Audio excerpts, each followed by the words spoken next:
25 years have passed since the arrival of the Skyborn to Kesh, but for the Sith crew of the ship Omen, it has been 25 years of being completely marginalized from galactic civilization. The blessing for some was the misfortune of others. However, Yaru Korsin and his entire surviving crew lived very well. They had displaced the Neshtovar as rulers of Kesh, and since their arrival on the planet, they were a sensation everywhere. A lot had changed in 25 years for the Sith. New people joined them. The first generation of Sith children born on Kesh had already grown. The population that was initially a simple dreadnought crew, now giving rise to a new community of Sith men and women.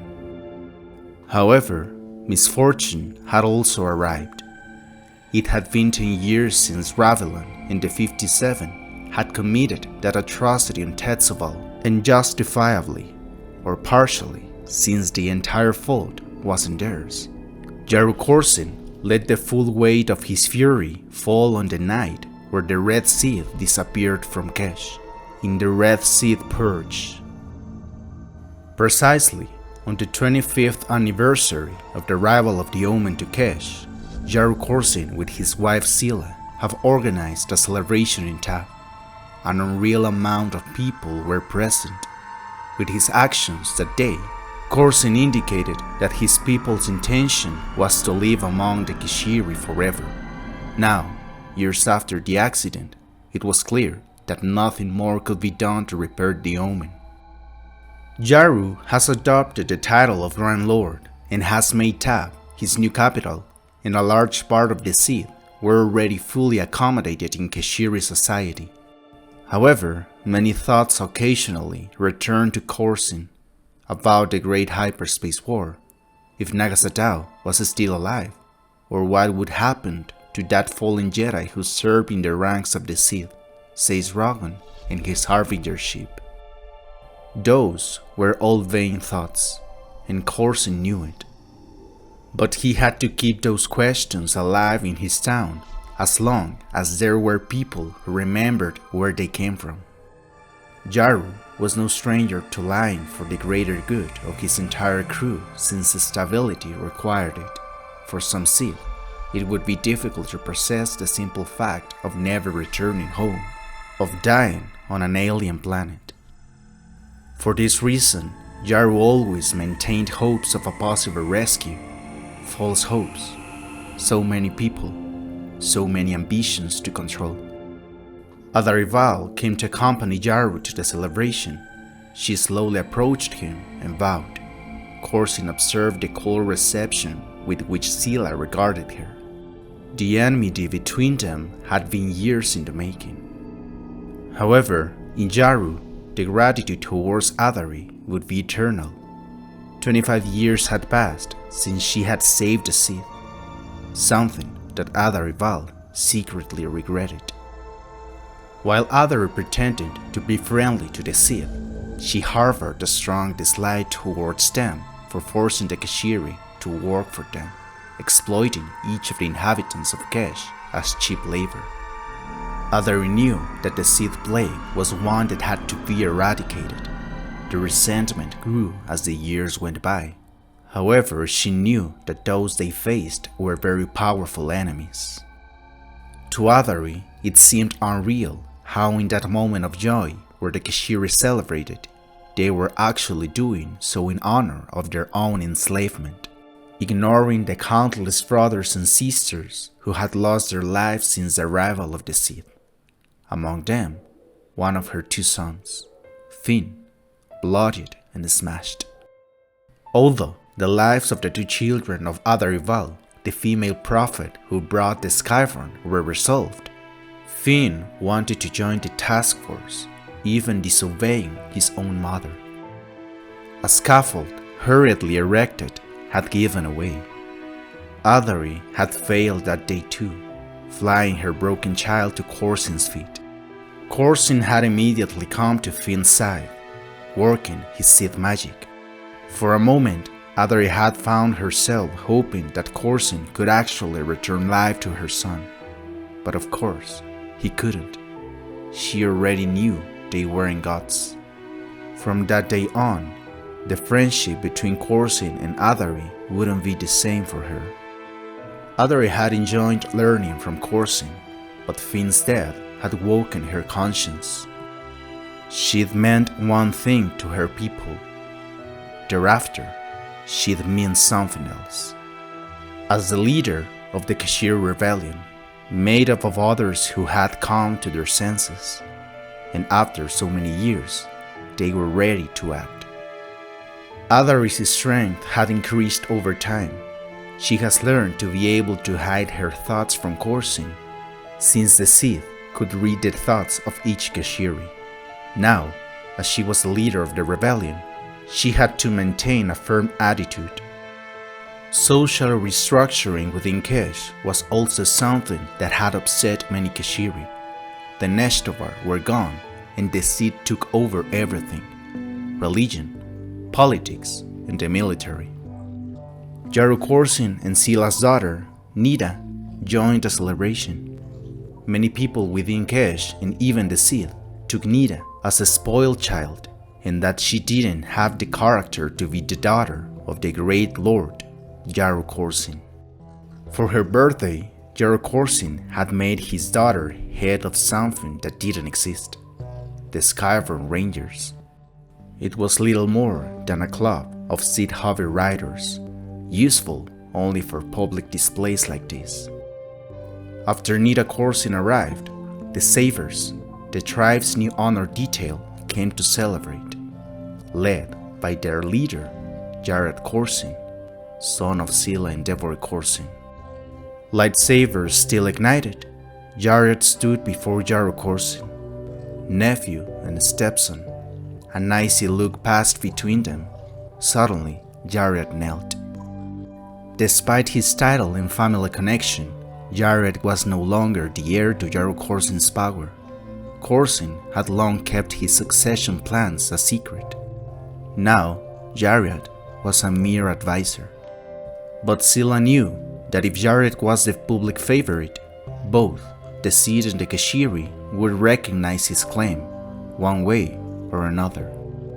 Everyone was gathered at the celebration, a place where enmities and conspiracies for power had also gathered. One of those conspiracies had been fueled by Adari herself. Sila hated Adari from the beginning. It was at one point where Sila read Adari's mind, without her realizing it, finding an answer that she had searched for years. A body thrown from the precipice into the sea. Adari Val had seen Yaru and Yaru Korsin's life, and so, at last, had Sila. From that moment on, a secret hatred began to grow in Sila towards Korsin for having ended the life of Yaru, her true love. 25 years, she'd save all her hate. The end was coming. The relationship between Korsin and Yaru was difficult. Despite his feelings about his late half-brother, he had tried to provide guidance for Yaru. It just wasn't taking. Yaru had too many of the same self-absorbed traits that had ruined Yaru. But to maintain a good relationship, Yaru agreed that Yaru could form his group, the Saver. Days after the celebration, while Yaru Korsin was walking through his home, Yaru asked him for permission to take his group to the northern reaches for a training mission, something to which Yaru agreed. At that moment, Adari Val arrives. After a brief talk, Korsin realizes the real reason for Adari's visit. Her last remaining child, Tonaval, had been hired as a traveling stable master for Nida's group, and Adari had gone to pick up her son to take him home. The young man seemed friendly enough, if not particularly sharp, and Nida seemed fond of him, and apparently Tonaval had fallen under Nida's charms. Korsin invited her to stay longer. Adari Val refuses. Despite Korsin's attempts to spend more time with her old friend Adari, she became increasingly distant from the Sith. Before she leaves, Yaru tells Adari that the next day she will not be able to find him as he will go to inspect some matters far from the city. Observing his words, Adari touched his hand and she left. Adari has met with other members of the Keshiri resistance, which included the descendants of Isri Das, the late leader of the Neshtovar, and Adari's former tormentor to conclude the plan against the Sith. The strategy was simple. The Uvaks were used only by the Sith as the only means of transportation to travel to the different continents of the planet Kesh. So Adari and the rebels would steal the Uvaks, taking advantage from the jobs of some Keshiri who dedicated themselves to the stables of the Uvaks and lived with them, like Tona. The rebels would take these creatures into their power and leave all the Sith without means of transportation. They would take advantage of the time that Yaru Korsin, Sila, and Jariat would be away to carry out their plan. However, Adari and the rebels were not the only ones about to implement their plan. Sila was waiting for Yaru, as they had agreed. Korsin thought he was going to arrange some affairs with Sila, but she had a surprise for him. At the moment Yaru arrived at the agreed place, Sila, with his son Jariat, cornered Korsin and his companions, among them Yaru's faithful friend, Gloyd. Yaru ignited his lightsaber and stood his ground as the invaders approached. They were Jariat's sabers. Completely surrounded, Korsin began to plan a strategy to get out of there alive. Yaru exchanges a few words with Sila and Jariat, even taking the time to say mocking comments to them. Jariat threatens Korsin and makes the beginning of a new era official, a time where Jariat and his mother will reign over Kesh and avenge the death of Yaru Korsin, father and husband. Korsin mocking Jariat as he finds it very funny that Yaru Korsin wants to take power, knowing that he doesn't have the necessary characteristics to be a leader and ruler. Jariat, with his lightsaber in the air, claims the throne of Kesh as his own, since he is the last Sith born outside of Kesh. All Sith after him have been born on the planet. At the most crucial moment of the confrontation, Yaru Korsin looks up at the sky. Suddenly, shadowy figures sailed across the quad. 5, 10, dozens of creatures took the skies, lifting from behind the temple. Uvaks, theirs. The distraction of the Uvaks allowed Yaru to flee to a better position. In different villages in Kesh, the same thing had happened. Groups of Keshiri had stolen from the Uvaks, and they had led them to the sky with them. Adari's plan was to gather all the rebel Keshiri at the prearranged location. The rebels were worried about possible revenge from the angry Sith. However, that revenge would have to be carried out on foot, as they had the only means of transportation in Kesh. In a cruel confrontation, Yaru and his group have a fierce lightsaber duel against the insurgents led by Jariat and Sila. During the chaos of the battle, Yaru and Gloyd were separated, leaving Gloyd vulnerable to Sila's minions. Despite Jariat's attempts with his Sith sabers, Yaru's bodyguards proved to be impenetrable. As the fight progressed, Yaru didn't hesitate to fight bravely, but with each attack from Jariat, he became weaker, and the wounds he had from the battle took away his resistance. And, as if it were a poetic rhyme, finally, the hard battle between nephew and uncle led him to a precipice. Jariat cornered his stepfather at the edge of the ravine, unleashing his fury in a series of frantic attacks that seemed to have no end. The only thing Yaru could do was weakly defend himself with his red lightsaber and look towards the sky in search of something. Before giving the final blow, what Yaru was looking for so much arrived. It was Nita, Korsin's daughter, accompanied by members of her Skyrim Rangers, turning the tide of battle in Korsin's favor. For years, for Yaru, Nida was always the most important piece, and Scylla knew it. Scylla tried to remove Nida as much as possible from power and keep Jariat close to the throne, sending Nida to different towns in Kesh as a gesture of trust towards the Keshiri, so that they would feel the presence of the Skyform near them. However, all these entrustments were intended to separate Nida from the throne and make her ignorant in administrative matters, since all of the knowledge would be absorbed by Jariat living near Scylla and Yaru. But Scylla didn't know that Korsin had many more people willing to serve him blindly. While Scylla tried to educate Jariat and keep him as a public figure in the eyes of all the inhabitants of Kesh, Korsin was crafting a leader, someone with the talents to fight and to govern, an heir, and today, a savior.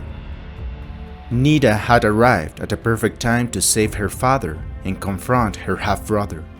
This thanks to the fact that she was able to use the Uvax because there was a snitch who told her the entire plan of Adarival and the rebels.